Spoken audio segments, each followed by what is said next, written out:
ವತಿಯಿಂದ ಇವತ್ತು ಜ್ಞಾನ ಸೃಜನ ಕಾರ್ಯಕ್ರಮವನ್ನು ಹಮ್ಮಿಕೊಂಡಿದ್ದಾರೆ. ಈ ಒಂದು ಸಮಾರಂಭವನ್ನು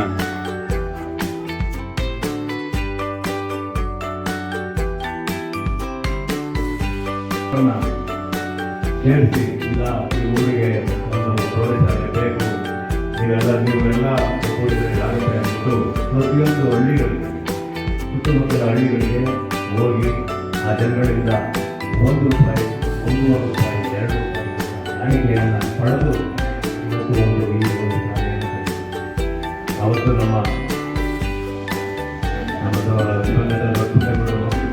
ಅದರಲ್ಲೂ ಈ ಒಂದು ಅವರ ಬಿಲ್ಡಿಂಗ್ನ ಬಾಡಿಗೆ